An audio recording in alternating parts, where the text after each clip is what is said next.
We're starting out with a very well-aged shoulder for this secret cut of steak that often gets missed. All right, here we go, guys. Real quick for you, flat iron steak off of a deer front quarter, how to cut it out, how we're going to cook it, real fast video coming right at you. Let's go ahead and get started. First thing you want to feel in that shoulder, there's a ridge of bone that runs right along that white line. You want to score not the front portion, but the back portion of that. Cut away some of that blue skin or that sinew while it's there on the shoulder because it's easier to do at that point. And you'll kind of see that little triangular piece of meat start to form in that shoulder. I'm going to let this video play for a bit because you've got to see where these cuts occur, because there's other sinewy pieces that do not give you the quality of this cut of meat. The reason why I bring you this video is because this is often a forgotten piece of meat. People will often rip their shoulder, grind it up. This little slice of meat has amazing flavor attached to it. Some of the most tender meat, you'd have to kind of get into tenderloins or backstrap to get as tender, and it's hidden right here in the shoulder. For you fishermen out there, this is where you want to get your fish filleting skills out. You're kind of bending that knife and letting it ride right along the bone on the other side of that ridge. Every bit of meat that you leave on that bone is not going to come off in your steak. For that matter, you may even want to grab your fillet knife in order to get that knife to bend up close to that bone, and sharp is going to be critical. Banging along the bone like that in this cut, you have a tendency to curl that knife edge, so having a knife steel handy is a good thing to do. That kind of fish fillet looking cut of meat comes right out of the shoulder, and now we go into the cleanup. There's two pieces that come out of that one section that just popped out. Assess the exterior and get rid of anything that you see that doesn't seem appetizing or you think is going to get tough when it heats up on that grill. That close-up on that thin line of sinew that's left in the steak there, we're going to talk more about it. That's a critical piece of cleaning this up. If you feel your knife starting to drag, go ahead and use that steel to bring your edge back, get rid of those curls and those burrs, and use your fillet skills to get rid of that sinew.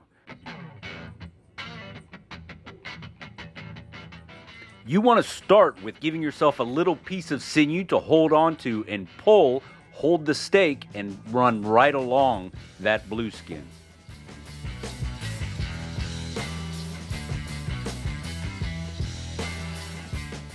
I wonder who all there knows about all those briar cuts on my hands. We did man drives the day before on this. That's what those cuts are. Some of you know what that's like.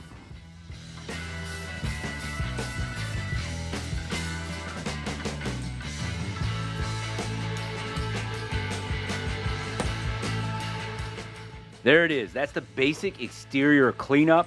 And now we've got to work on that thin line of sinew that runs through the center of this steak, and that's what gives you two steaks out of this.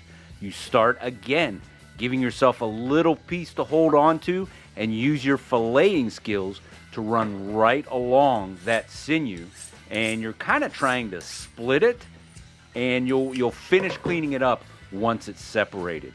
Just watch this technique of how to work down that sinew. And you know what? I'm going to go ahead and grab my favorite boning knife, as opposed to that was just a knife that I grabbed out of the block. I want something a little bit sharper where I maintain a bit better of an edge for my butchering. Again, make a little handle, anchor that piece down, and just bump right along the edge of that sinew, separating it away. Sometimes it'll stay on the bottom piece, sometimes it'll stay on the top. You'll clean it up at the end. Don't get too wrapped around the axle over which sides it's on. That's a center sinew, and you've got to separate it out.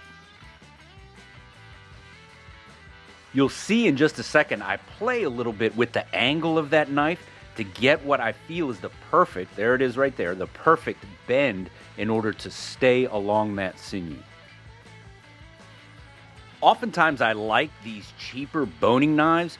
With the steel the way it is, it's easier to maintain an edge. The steel's a little bit softer and it comes back with a hone as opposed to a full sharpening really quick.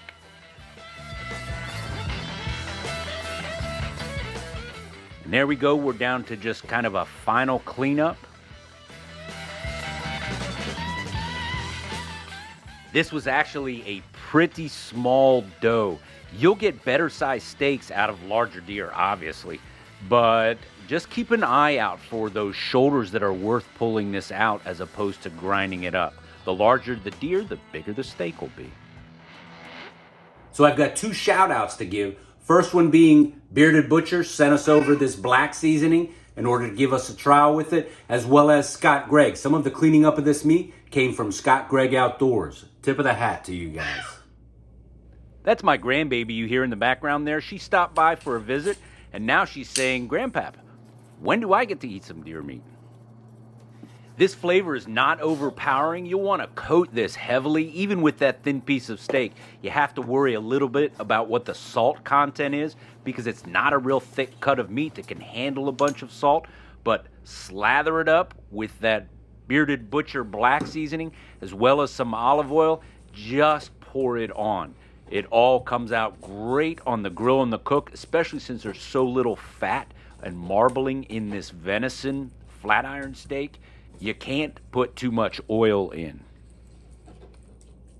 So you'll notice in this video, I switched between knives.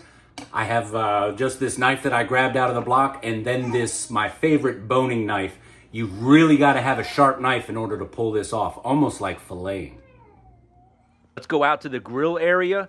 Like most venison, you have to be careful with the temperature on this. You can either turn this into shoe leather or tasty tender meat. We're starting out at a smoke. Just look at that thin and blue smoke rolling out of that pellet grill. This isn't a really long cook once you get up to temperature in the grill. We're using A-Smoke's applewood pellets, and we're kind of cooking to eye. Overcooking venison is a very bad thing, so we're gonna have it be probably somewhere around 120 degrees, but we'll just do it by eye and feel.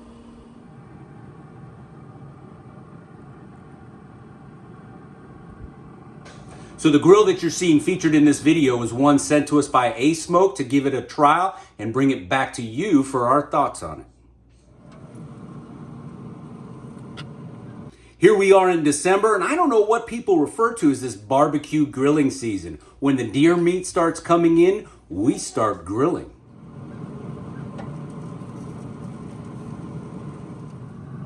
So based on your experience on how you've cooked on the grill, you kind of like the tenderness of it, the feel of it. It's probably somewhere around 125, 130 degrees. We pulled that off and go straight into the rest. As we cut through this, I want to put it in perspective. This is shoulder meat. Remember, reputation, tough, full of sinew, no good. Just grind it up, trim it off the bone, throw it in the grind pile. Look at that tenderness. So after the rest, I told you this was going to be a quick video. Such a great piece or tender cut of meat. Don't waste those flat iron steaks out of the shoulder.